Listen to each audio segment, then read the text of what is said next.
Alrighty. So, again, thank you all for stepping up, for being team leads. We can't overstate the importance and the impact of having that local touch, knowing the district, understanding what the member means when they talk about the impact to Main Street. Because of course, that's you all a lot of times, or small community credit unions, or community financial institutions. So again, it's so impactful to have you all leading those discussions and for them to see a familiar face, because it's you all who are out at the local rotaries, the local chambers. It's you all who they know. So again, appreciate you all coming and appreciate you all leading. To get started, I am going to share our one pager in just a moment.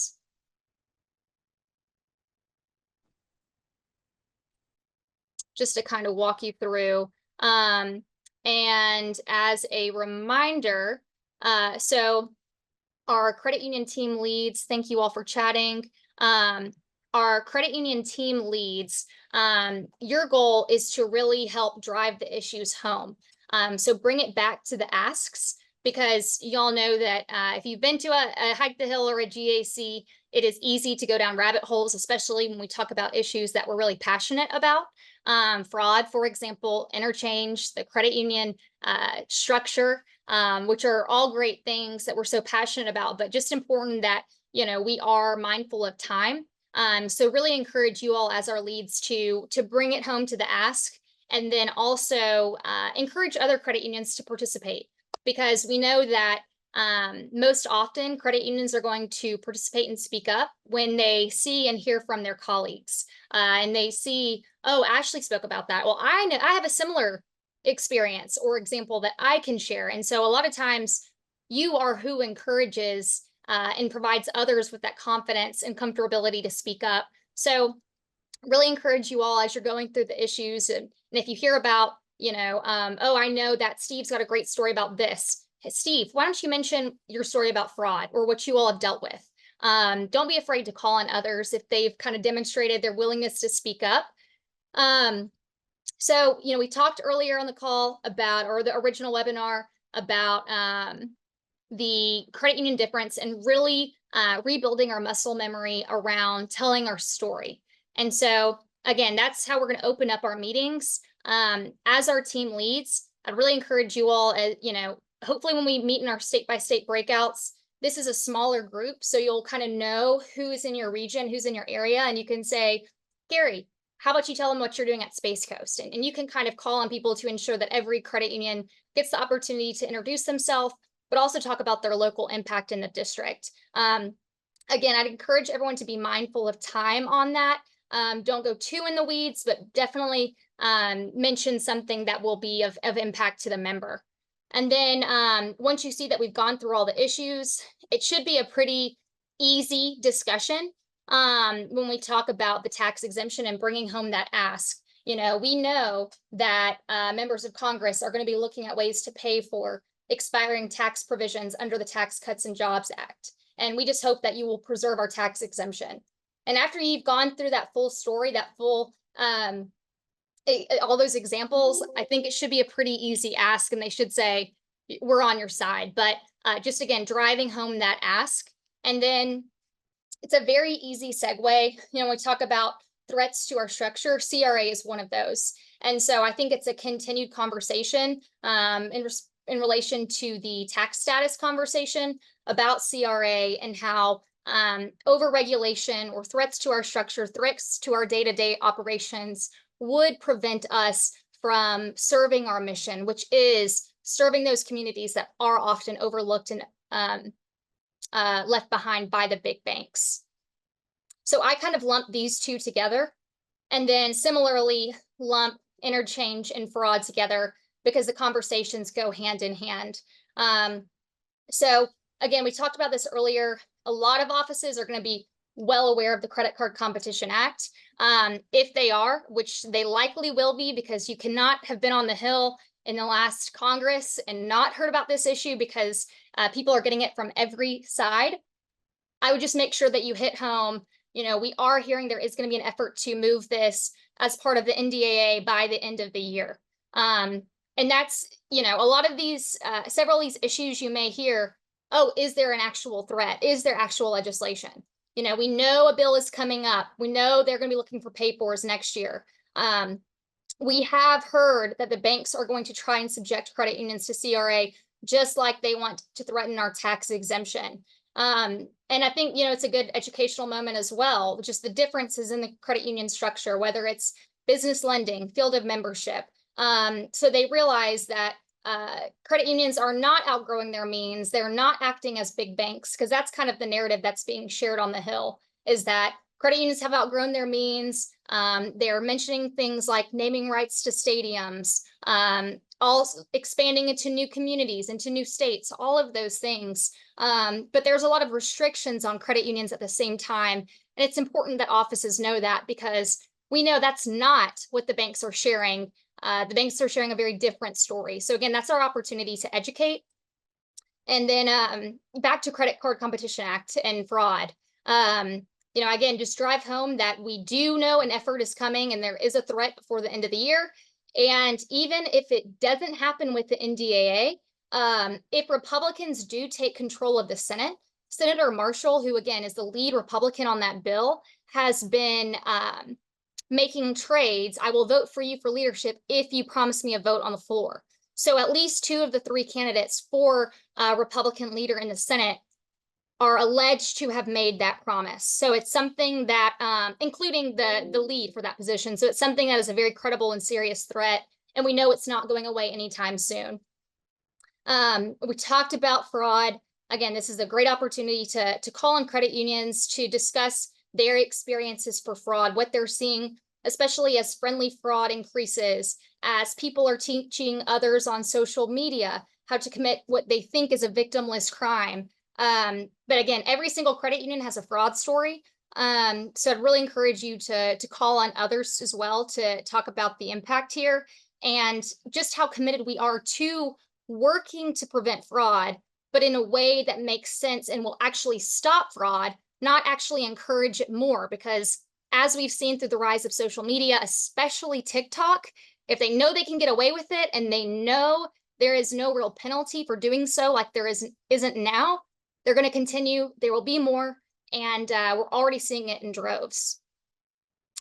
And then lastly, everybody knows about the CFPB, whether you're Republican or Democrat. There is some Democrat support for some of this legislation, the Senate legislation specifically. There is a recognition that there has got to be increased oversight and accountability of the CFPB. Again, the big thing here is just making sure that we are hyper aware of partisan politics when we go into an office.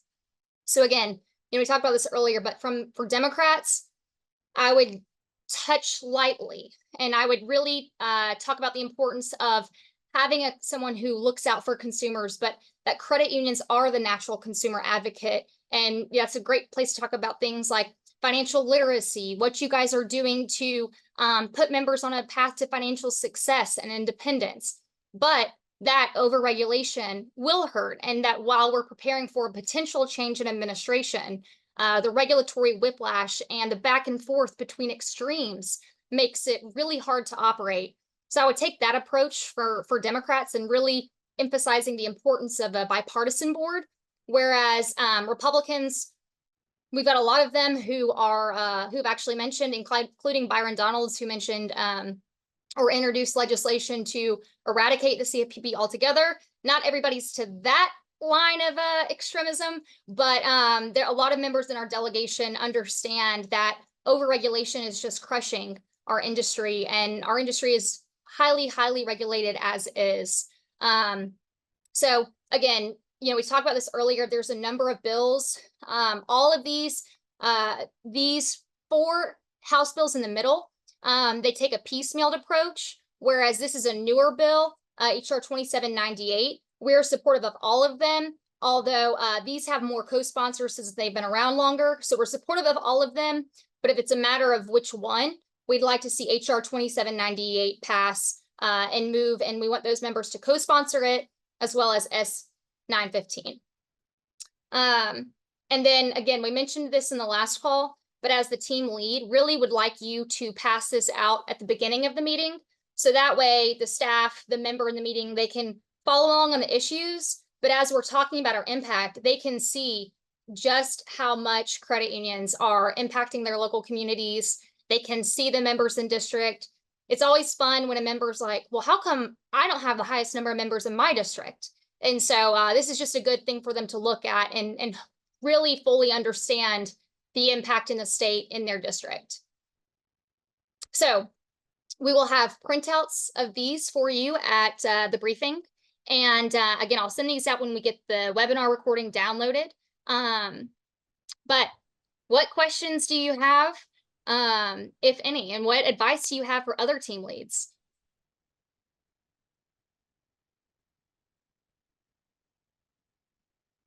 Hey, Grace, this is Greg Olmsted with North Alabama Educators. Do we have any like legislators who are already pretty solid one way or the other on some issues? I know we had that issue last year where I was in one of those meetings where we came across a legislator who was already pretty steadfast against I think it was that marijuana banking issue, and then it kind of turned badly after that. So do we have any like that we know of? It'd be good to know that ahead of time. Yeah, so really rely on you all to, sorry, Greg, that reminded me. The biggest and most important piece of what you all are doing as team leads is sharing that feedback after you leave the Hill. So when we get back home after the hike, feedback that you have from meetings, hey, this member is not supportive of this, or this member would like to co-sponsor this. It is so helpful if you will send me that so I can follow up and make sure we get those members either committed to a bill or we steer clear of future conversations. For what we know that they are not supportive of in relation to our priorities for this hike, on the app, you will see certain places where it says, do not discuss. So things like that. And you may see on the DEM offices, there is every single one says, emphasize the importance of bipartisan board, as well as the impact to marginalized low-income communities, because if you think about a lot of the negative things that the CFPB is saying, it is turning consumers away from trusted financial institutions into the arms of predatory payday lenders, where they may get charged up to 300% interest rates or things like that. So where we know that a member is not on our side, there is that distinction.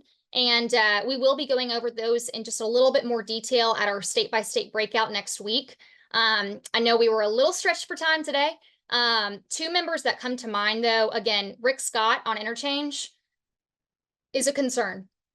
He is a real concern. I know we had a few people pop into this call, but he is one of those who, in the horse trading business that is politics, he has exchanged, or it is alleged that he has exchanged floor time for the Credit Card Competition Act in exchange for the vote for Senate Majority Leader if Republicans control the White House. I'm sorry, the Senate. So that's something that is a big concern as it pertains to CRA for our Georgians. Barry Loudermilk isn't one that I would say supports it, but he is very good friends with the person who proposed it. He is a former banker, so that's important to note. But yes, we do see too on the app where we know that somebody is either friendly with the banks or a former banker. That's also noted too. So just keep in mind that distinction, because when we talk about CRA in particular, be mindful when you're talking about banks having a history of redlining when you're talking to a banker, so just navigate that. And I'd really stress the importance and our opposition to overregulation when you're speaking to a former banker.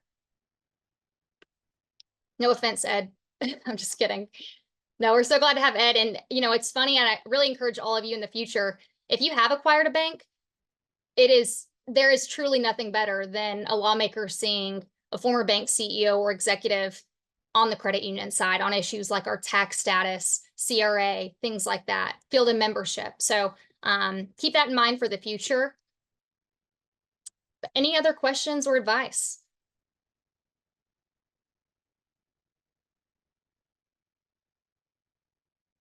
All righty. If not, again, appreciate you all so much. More information to come once we get these calls or these recordings downloaded. But so looking forward to seeing all of you. Again, thanks for stepping up and helping lead these meetings. And again, biggest reminder is to share feedback. after the meetings next week. So thank you all, safe travels, and we'll see you soon. Bye-bye. All right, bye. Take care, everyone.